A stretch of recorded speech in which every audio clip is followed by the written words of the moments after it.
Hello and welcome to Immigrantly, a safe space for unadulterated conversations about diverse communities. I am Sadia Khan. I am so excited to welcome all of you, our listeners, new and old, in this space where we share honest conversations about a variety of issues. And today I will share something that makes me extremely uncomfortable, like really uneasy. And I'm pretty sure a lot of people can relate to this. So last year, I sat down with Laura Williams for the Imperfectly Phenomenal Woman podcast. And you know what? As soon as I sat down, my inner voice was mired in preemptive regret. What was I thinking, agreeing to talk about my sexual journey on a public forum? But I took a few deep breaths, sipped a glass of water, and decided to block my reservations and delve into much needed catharsis. Now, this podcast offers a safe space for women to reframe limiting beliefs and be unapologetically themselves. And I did just that. For the first time, I unveiled the most intimate, almost unreclaimed parts of my sexual journey. I was surprised by how easy it felt to publicly share my story, even though I had met Williams only 5 minutes earlier. In the interview, I said things I didn't realize were part of my consciousness. It was a long overdue look inward at the shame and confusion I have come to associate with sex, sexuality, and sexual empowerment. You know, as a young Muslim girl growing up in Pakistan, my understanding of sex was non existent. Sure, I had some fleeting conversations with my friends and cousins, and we probably exchanged a few awkward giggles, but there was no formal sex education curriculum in the country. Family elders passed down relationship advice and anecdotes, emphasizing the societal notion that the close family should be the bearers of such intimate knowledge. While there is wisdom in this cultural practice, it really prevented me from understanding sex because, quote unquote, good girls didn't concern themselves with the subject, and I really wanted to be that good girl. It took me a while to feel comfortable around conversations about sexual empowerment, and guess what? The podcast interview that I mentioned in the beginning, although I shared so many intimate details on it, I never posted that interview on my social media because I still feel I will be judged. But my today's guest is unapologetic in sharing her sexual journey. Today I am speaking with Sadia Azmat. Sadia is a British Indian writer and comedian who started with stand-up several years ago. She co-hosted a podcast for BBC called No Country for Young Women. Recently, she published a book called Sex Bomb, which explores sexuality and her identity as a Muslim woman. And I am so excited to have Sadia on Immigrantly.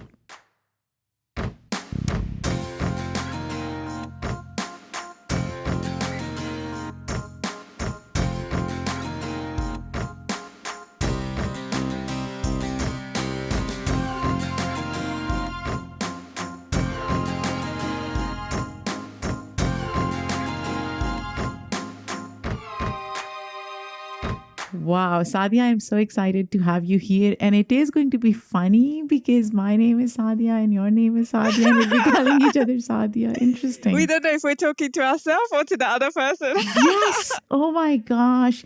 But you know what? You spell it with one A and I spell it with two A's. Is that by birth? Because a lot of people have the temptation to call us Sadia with an R, even though there's no R.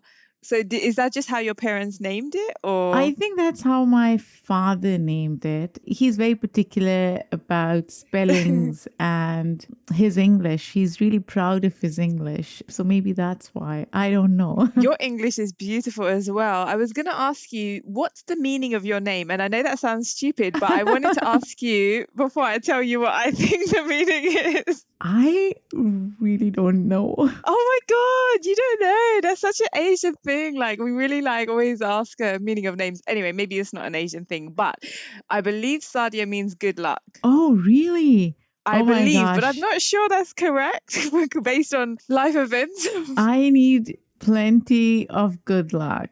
I really do, at least for the next week. Sadia, I have consumed so many podcast interviews of yours, and you have a fascinating personality, and I have a lot of questions, but we'll start with how do you introduce yourself outside being a comedian and a writer? She's sexually frustrated. You know what? I think that, to be honest with you, Sadia, I'm not going to laugh every time I say your name, but I think it's hard because, yeah, it's about balance. And sometimes you don't want to be defined with the sum of your parts and these labels. And other times it's just people want it. And so, I don't know, it's probably the same for you. It's like your podcast is called Immigrantly Podcast, and I love it. But then sometimes I think, and I could be wrong, but you may not always want to be talking about things from that lens, but sometimes people can't see beyond that lens. You're right, but I also think that immigrant identity is a big umbrella of human existence. As you said, it's part of my identity. It's not fully who I am. And immigrantly is a manifestation of that claim that I am not fully just that. And there is so much more to us, right? When we talk about these conversations, we talk about food and faith, sexuality, love and relationships. Yes. Are you married? I am. I have 2 girls who are teenagers. I can't believe you have kids, but they're probably really beautiful like you. Sadia, you're too kind, but my kids are off to college. I can't. Oh my God. What? Are they like child geniuses? Are they like 4 years old? They are not. I will be empty nester soon. And I know I've talked about this on so many recent episodes, but it's making me so emotional. I feel like I'm losing part of me. My babies are all grown up, which is such an interesting, incredible, at times emotional feeling to have when you see your kids go, especially as a South Asian mom. I want them to stay with me forever. That's a beautiful point. And I don't think that we have enough of these conversations. And anybody who's listening who's not Asian, I just need you to understand the love that Desi parents have for their kids. It's just a very special bond. And I know that's the same probably for most mums, but I only know the Asian version of this phenomenon. And in a way, it's funny, isn't it? Because they'll always be your babies, but you're going to have to find something that feels a little bit of that celebration that you have for them, right? In a way. And I think it's really difficult and you could tell me if you think I'm wrong, but I think that Asian moms especially are so selfless. All they want to do is love their kids and look after their kids. And I don't know if they're able to prioritize themselves for those 18 years or more beyond. We know that there's like older people that live with their parents. It's going to be a bit of an adjustment for you, as you already know. Yeah, absolutely. But Sadia, you know what? When I had them, I wasn't ready to have kids. And when I look back, I feel like this is a good time for me to connect with my 20-something-year-old self. Yeah. What I can do. And I've always looked at motherhood again as part of my identity, but not wholly who I am. Being a South Asian mom, you're right. I focus a lot on my kids and I'll do anything for them. But I also see myself as a woman, as a sexual being, as you would say. Yes. As a social entrepreneur, as an activist. There's so many things that I think about when I think about myself. And I hope that there is some kind of manifestation, more of it now versus when my kids were home. But I want to go back to what you said. You have talked a lot about your sexuality. And I'm so glad Muslim women are finally talking about this outside the confines of their homes. Because contrary to what people may believe, Muslim women are sexual beings and they talk about sex, but within the confines of their homes. I remember I did this whole season on love and relationships where I literally talked to so many people about so many different facets of that. How do you define sexual empowerment as a Muslim woman, as somebody who is unapologetically talking about it? What does it mean to you? It's such a great question. I don't feel like I represent every Muslim or even every woman or every Asian. And so I think sometimes people put that on us though, because they don't know many diverse people. So when you're that one point of reference, you don't want to be representing, but there's a kind of assumption that you are representing. It's difficult for me because I feel like I don't fit in. Like Muslim women don't kind of claim me necessarily as somebody that they approve of necessarily, but some do. So there's obviously this mixed reactions, mixed responses. And I think it's hard as a Muslim woman because nobody really wants to listen to us and accept what we're telling them. Because before they've even met any Muslim woman, they've been told we're oppressed. They've been told we have forced marriages. They're told we are all sorts of things. And so by the time they come across someone like me who's quite comfortable in my own skin, maybe they think that something's weird because that's not what they've been taught. So I don't know if that makes them think I'm unique or outsider, which I guess as a comedian, I guess we kind of are outsiders anyway. They usually are very curious as to what Muslims think or what my family thinks. So it still feels very much like I'm not able to represent myself as my own person. That's a lot of the times people are like, so what do your family think? Or what do these people think? And it's always about what other people think. I think it's a real reluctance to just take somebody at face value, whether they're Muslim or hijabi or not. Like I have to put all of that before I could even answer your question, which is that I love sex. Never really felt ashamed of it, as sometimes there's an assumption that maybe women like me do. I don't feel like I've been very lucky in love. Like, I talk about that relationship in my book, my memoir, Sex Bomb. And I've learned a lot of hard lessons. So I'm single at the moment, guys, if you want to find me on Tinder. But I guess to answer your question is that I'm just trying to be me. And I think sometimes people don't understand, like, they wonder if you're joking because you're a comedian, or they wonder if, what's the real story? Like, yeah, I'm just a person who is like anybody else. Like, we all like sex, but I think it's funny because I say it because it's an element of surprise because you don't expect it from a Muslim woman. Yeah, it's like I'm not getting any as well, Sadia, just so you know. I love it. Sadia, you've talked about comedy. That's something that you talk extensively about. And I was listening to one of your podcast episodes. I think it was last episode of your BBC podcast called No Country for Young Women. And I think you were talking about comedy and you said, you're not sure whether you're joking because you like funny and you're just messing around, or because it's to appease other people. At some point you kind of have, I don't know if I do it to mess around or to appease other people. And I think by other people at the time you meant white people or people who don't share the same identity. And it really got me thinking, how do you use comedy? Is it a source of self-expression, protection, or something else? It's such a amazing art form. It could be all of the above. And I think the honest answer is it does change. I guess it's like you go through different phases or stages. I've learned a lot from American comedians like Norm Macdonald. And for me, I think he's just trying to be funny. And that's where I am now. I think before I did used to find laughter as a great self-defense. It diffuses a situation that can be very angry or tense, but you make a funny comment and then everybody's like, oh. Like, let's say about ISIS. I can't say about America, but everybody in the UK was really uptight around Muslims. And so I had a joke. I said, ISIS won't accept my application. I'm like so unlucky. I can't even get into ISIS. Everybody's going to join them. They didn't even invite me. And so where I think you're able to kind of relax the room. And now people, it's not to say all of people's anxieties or stress about that very real situation go away, but for that small period of time, people are a bit more like, it's not going to be the end of the world, or oh, she's funny, or we can laugh at this, because especially now, the times that we're living in, it feels like there's so much seriousness, and it doesn't feel like there's enough outlet. Even comedy is being policed, and it's so sad to see, because it is just comedy, and some people are seeing and things that aren't there. They're just making things up and attaching it to comedy because they don't even understand it. And so I think there's a lot of independent thought and freedom of speech that kind of ties into it. And I'm a student of comedy, right? I've been doing it for a long time.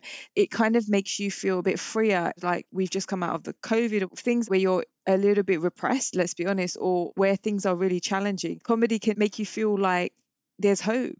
What's been the most liberating part of comedy for you? I think the most liberating part of comedy was letting go. Like it's taken years, but like I think there was a point where I was really wanting to impress the audience and like, you know, please them.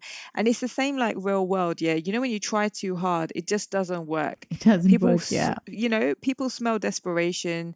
People just don't want to be around you, and it just gives a bad vibe altogether. It's so character building and it builds your communication skills. But I think when I stopped trying so hard, and it definitely took a lot of time. But yeah, I think for me, what was so liberating is accepting that I'm funny and that regardless of what happens in the gig or whatever happens in the evening, it's like accepting that also that they don't have to agree with you.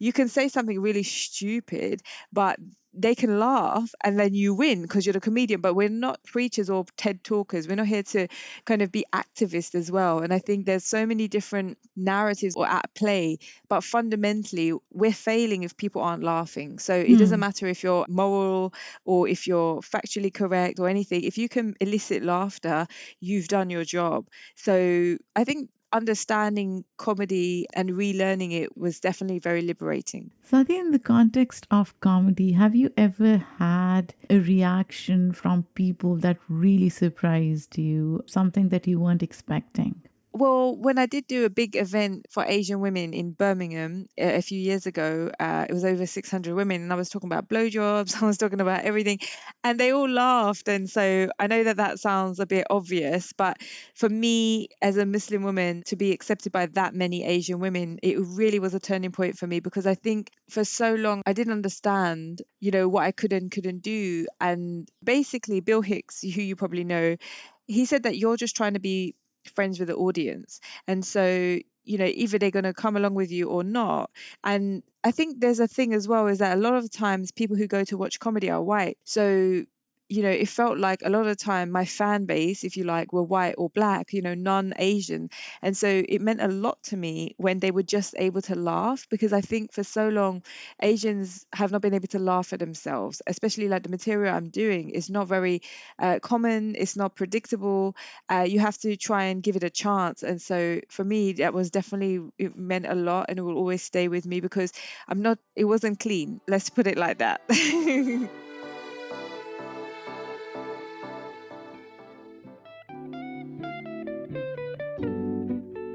Bad Beti Alert. Masala Podcast is a multi-award-winning South Asian feminist podcast all about taboo topics in South Asian culture. Everything from sex, sexuality, periods, porn, menopause, mental health, and more. After 4 successful seasons in the UK, the next podcast season comes to the US, featuring Hollywood actors, magazine editors, and massive music icons. Listen to Masala Podcast on all podcasting platforms.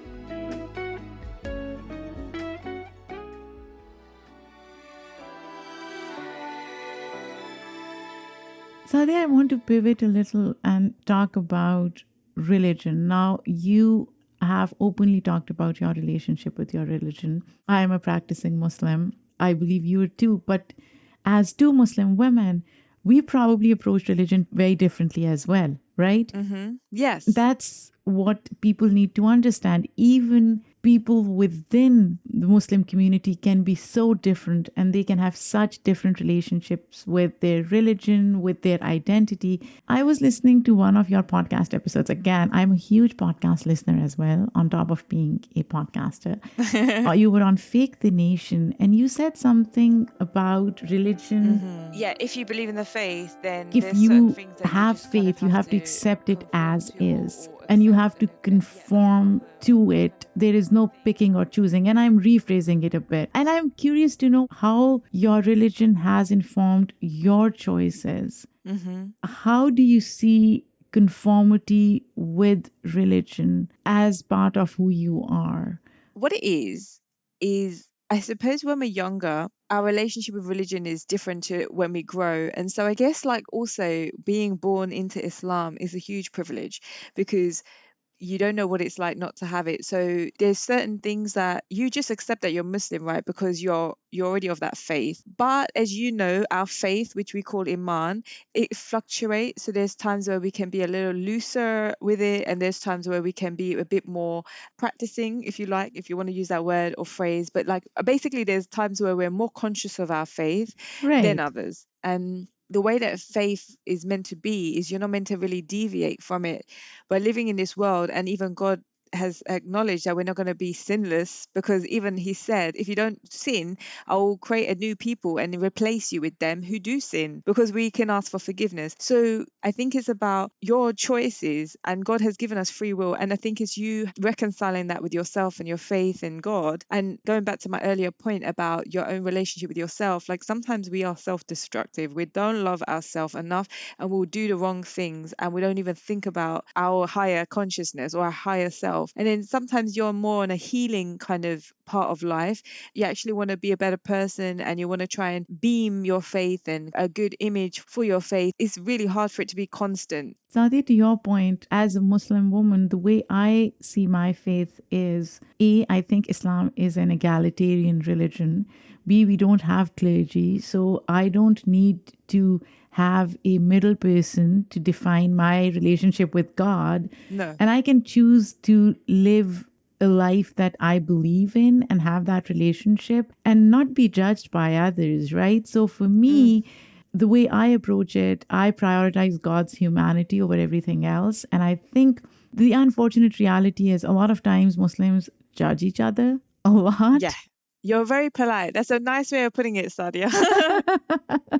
Contrary to what they should be doing. And that's why sometimes we are put in situations where we have to defend our religion. But honestly, I feel like we all pick and choose. There is some degree of conformity, but beyond that, we are making those choices on a daily basis. And it's okay. It's okay to make those choices. Sometimes it's subconscious. They don't think about it. Or let's say, for example, I know people, Muslim people who drink alcohol, or Yeah. they'll eat non-halal food and they don't think about it. It's about sometimes that issue means more to you than other times. So it's not about your faith. I think it's about your journey on where you are. Right. And your relationship with faith. It's not just faith in isolation, right? It's your interaction with faith. And you may pick and choose certain things that you hold dearly. And then you may not follow certain tenets that you think are not as important to you. And that's something that I guess is beautiful about faith, especially Islam, because it doesn't really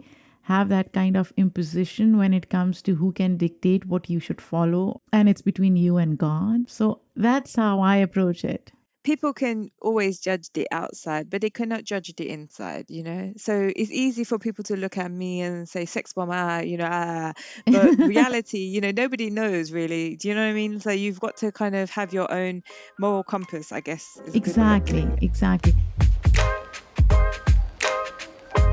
Sadia, talk to me about your book. How did it come about? I wanted to write a memoir, and I called it Sex Bomb intentionally because it feels like for Muslim women, sex can be a bit of a bomb. Also, it's got other layers to it, like how sex bomb is basically in British slang is meant to mean, a desirable woman. So it's posing a consideration to people that, could a Muslim woman be a sex bomb? And for so long, I think extremism has been tied in with or associated incorrectly with Muslims. But for me, it felt like, sex is a bit of a bomb, and you can't bring it up certain places, or it feels so taboo. So it felt like this is an area that was really untouched and still a curiosity to everybody, even though we don't really talk about it. It's like a hot potato. So I wrote my memoir, which covers so many parts of my life. It covers my journey, finding comedy and trying to understand relationships, which for me, I guess looking at the book now, it felt like it was a forbidden space. I didn't really want an arranged marriage, but then I didn't know if I could date or how I could date. Guys didn't approach me as well. It talks about my religion, a little bit my relationship with the hijab or other people's relationship with my hijab.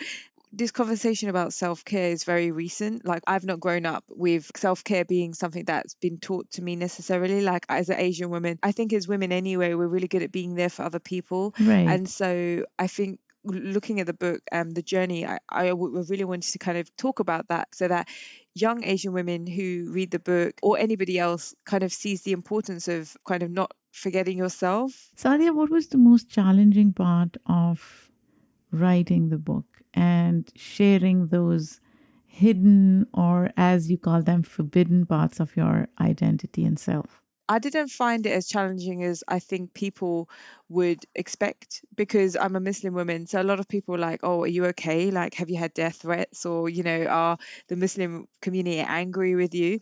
I think because I was doing a lot of stand-up material about the themes I cover, about dick or about family or whatever not. So I think stand-up made me confident talking about these things, so it didn't feel so new. Absolutely. Last year, I was on this podcast called Imperfectly Phenomenal Woman by Laura Williams, and it's a safe space for women to talk about something that they find taboo or something that they can own unapologetically. And I remember Laura sending me an email asking what I want to talk about. And I was like, let's talk about sex and sexual empowerment. And Sadia, I kid you not, I was a jittery mess before the interview began. I was like, oh my gosh, how will I talk about this? And then I talked about things that I did not even realize were part of my consciousness. I used Oh. words that I had never used, and I felt so comfortable in that space. But once the interview ended and when it was published, I didn't share it on my social media. And that's the struggle that a lot of Muslim women sometimes feel because they don't want to be judged. And I consider myself an empowered, enlightened Muslim woman. And yet I was almost scared to share it on my social media because I thought people in the community will judge me. And then I wrote a whole article about it, and the article hasn't published yet. And I kept thinking, should I send it to a publisher? And I sent it to my husband. And I was like, what do you think? And he was like, this is great. That to me was a confirmation of what I am seeing as somebody in my 40s, as a Muslim woman who's been unable to speak about my sexual experiences or my journey with sexual empowerment. So I'm glad that you're doing what you're doing, because a lot of Muslim women want to talk about this shit. A lot of Muslim women own it, at least internally. They just don't want to talk about it in public because they feel that they will be judged and there will be backlash. And women like you and I need to normalize that, right? And can I ask you, and you don't have to answer, but do you feel like they're worried about being judged more by other Muslim women or other Muslim men, or both?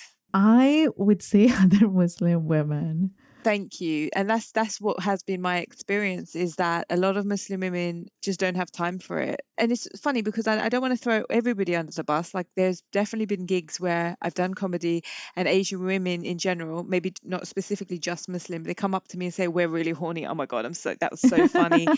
But then other women are like, really put out by it, and it's just very eye-opening and surprising, because I would have thought that it might have been Muslim men who are a bit more angry, but some of them have been really like supportive and like, oh, that's really cool. Like you said, your husband was very like supportive and loving about it. I totally get your response post that podcast, because for you it was like the first time you had a release in that experience.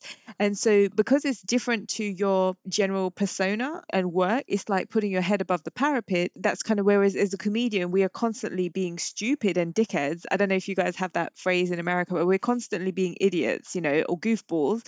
So I've kind of become a bit immune to it. And also fundamentally, I really don't care what people think. Like, I think that's just been a kind of a strong personality trait that I have, in that I'm not doing it for other people. So how they respond, even if it's overly positive, it doesn't really affect me in the same way, if it's negative, it says a lot about them. You know, somebody who messages you on social media and takes time out of their day to try and bring you down, this says so much more about their life and their mindset than you, because they're not really looking at your whole picture. And I think the thing that's frustrating for the critics, right, is that it isn't black and white. It's It not that isn't. straightforward, because you've been a very loyal wife, happily married for so long. So basically you're not a hoe like what people would want to say that I am, even though I don't think I am. But it's a hoe rhetoric. And so they want to put you in a box, and we don't fit in the box. They will always put you in a box, right? And that's the irony of it. And you know what? I have been thinking about it a lot more because I feel it impacts every facet of your life. One's sexuality, your sexual journey, it impacts every facet, whether you're married, not married, whether you have kids, you don't have kids. Whether you have a vibrator or don't have a vibrator. At the end of the day, these conversations need to happen in a way where there is less fear of judgment. I won't say no fear of judgment, because there's always going to be judgment. And by the way, it's not just Muslim women, it's not just Asian women, it happens to all femme identifying folks. So we are talking about all women everywhere. Yeah, I think that's fair. But also, I just wanted to add on top of your point is that sometimes not talking about something says a lot. So normalizing a conversation is not just like trying to say that that's all I'm about or that that's all we talk about, but it's just the absence of it is a bit weird, because like you said, it's a big part of people's lives, and there are very few spaces anyway. Like sex education sucks in school. We all know that. There was no sex education in Pakistan. Yeah. So when we grow up, there should be a platform to be able to kind of have these are kind of responsible conversations to an extent. They can be a bit fun as well, but it's helpful because already women are, unfortunately, and that's all women, not just Muslim women, kind of feeling like we're having to play catch up when it comes to sex in this territory, because it's so acceptable for men to have sex and to do whatever they want. So we're already having to, I guess, upskill ourselves in a weird way. When we're talking about it, then it's basically like kind of accepting our relationship with it, or at least processing. You're right, Sadia. And I think talking about it could start with talking about it to yourself. Sometimes women don't even acknowledge their sexual identity to themselves, right? So if you don't want to talk to a friend, if you don't want to talk about it publicly, start talking about it to yourself. What does it mean to you? And then take those baby steps, because I feel like there is so much shame around sex in every society and in every community that it's almost impossible to have responsible conversations, because a lot of people try to have these conversations in a more self-deprecating way so that they are not judged. But these are serious conversations, right? These are important, necessary conversations to have. And so all the women out there who are listening to this podcast, try to talk to yourself about it first if you haven't already. 100% agree with you in the fact that if you're not able to talk about it, especially as a woman, what happens is if you are in a relationship, the power dynamics is basically with the man, right? So it's about his pleasure, or if something doesn't feel right and you're not able to have a conversation with yourself about it, where are you going to turn to? So I think, like you said, going on from having those conversations with yourself, and also, I guess, having a really open relationship with your partner, because ultimately what I think is having a great sex life is where you're really able to be open and vulnerable and frivolous with your partner, right? Right. Sadia, I want to pivot a little and talk about something else that you said. Okay. You talk about sense of belonging and you call it a right rather than privilege.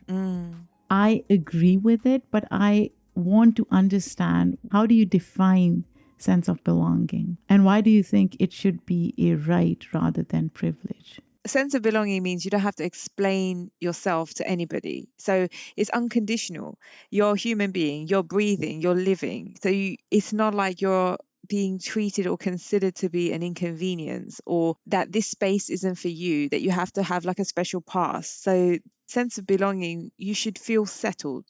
It's so important to feel settled, because where people don't feel settled, it can cause a whole plethora of problems for them, make them act in ways that isn't the way they would have chosen to act. So out of desperation or fear or panic, all of those things. So I think sense of belonging just feeds into having some sort of stability and safety and settlement. And so I think that so many immigrants, just going back to the name of your podcast, have to compromise the sense of belonging for the sake of what they're migrating to. They have to leave their family, or they have to leave the language that they know, or the food that they know, and the culture that they know, where they do belong and have a sense of belonging. And then it's like they're on borrowed time. So here's how I see it. When I came to the US, I felt like I was an outsider and I thought we would go back. My husband and I came together for college, and the idea was we would go back,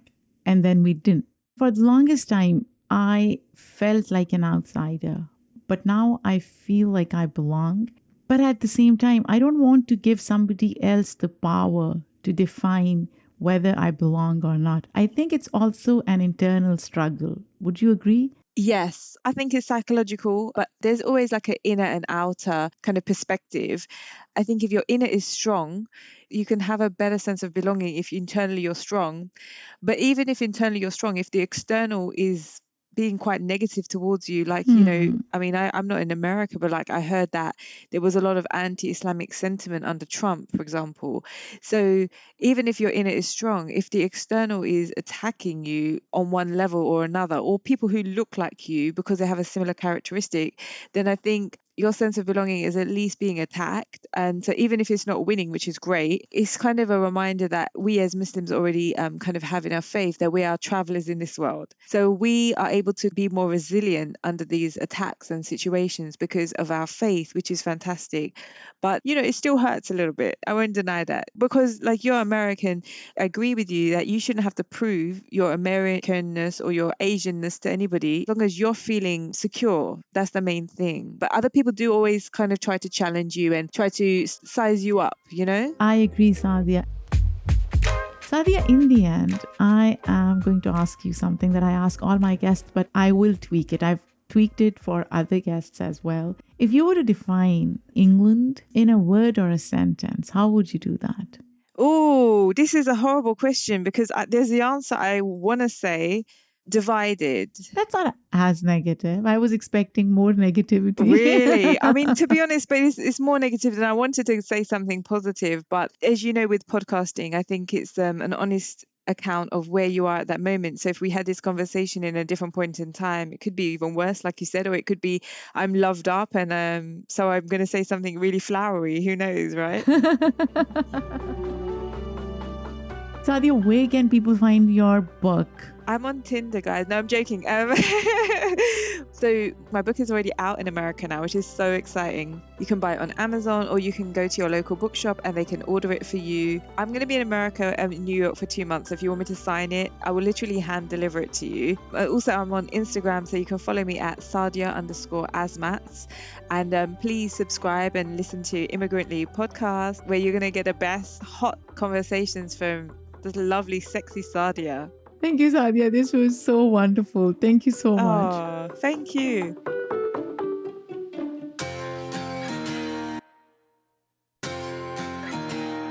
This was a fun conversation, especially calling somebody by my name, Sadia, my namesake. So yeah, I enjoyed it. I will say this. For the longest time, I felt like talking about my sexual journey meant that I was indulging in a conversation that somehow wasn't for me, because I saw myself as this intellectual who can only talk about certain topics or should talk about certain serious topics.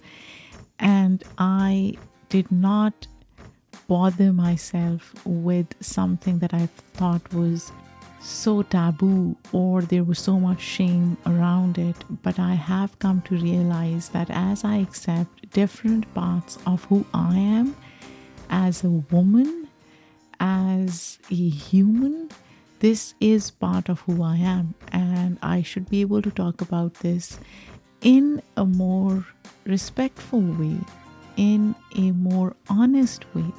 But talking about it doesn't mean that I am somehow undermining my identity or compromising on other parts of who I am. If you have any thoughts on this conversation, if you have any thoughts on any conversation that we have on this platform, do reach out to me. I would love to hear your thoughts. And look, if you don't like to write long emails, just send me a voice memo, sit in a quiet place, record something, share your thoughts with me. Your feedback is so important and it really informs me about what I should be exploring in this platform, this incredible platform. This episode was produced by me, written by Bobak Afshari and me. The editorial review is done by Sheyu. Our editor for this episode is Paroma Chakravarti. Our theme music is done by Simon Hutchinson. Until next time, when we have another maybe uncomfortable yet extremely important conversation. Take care.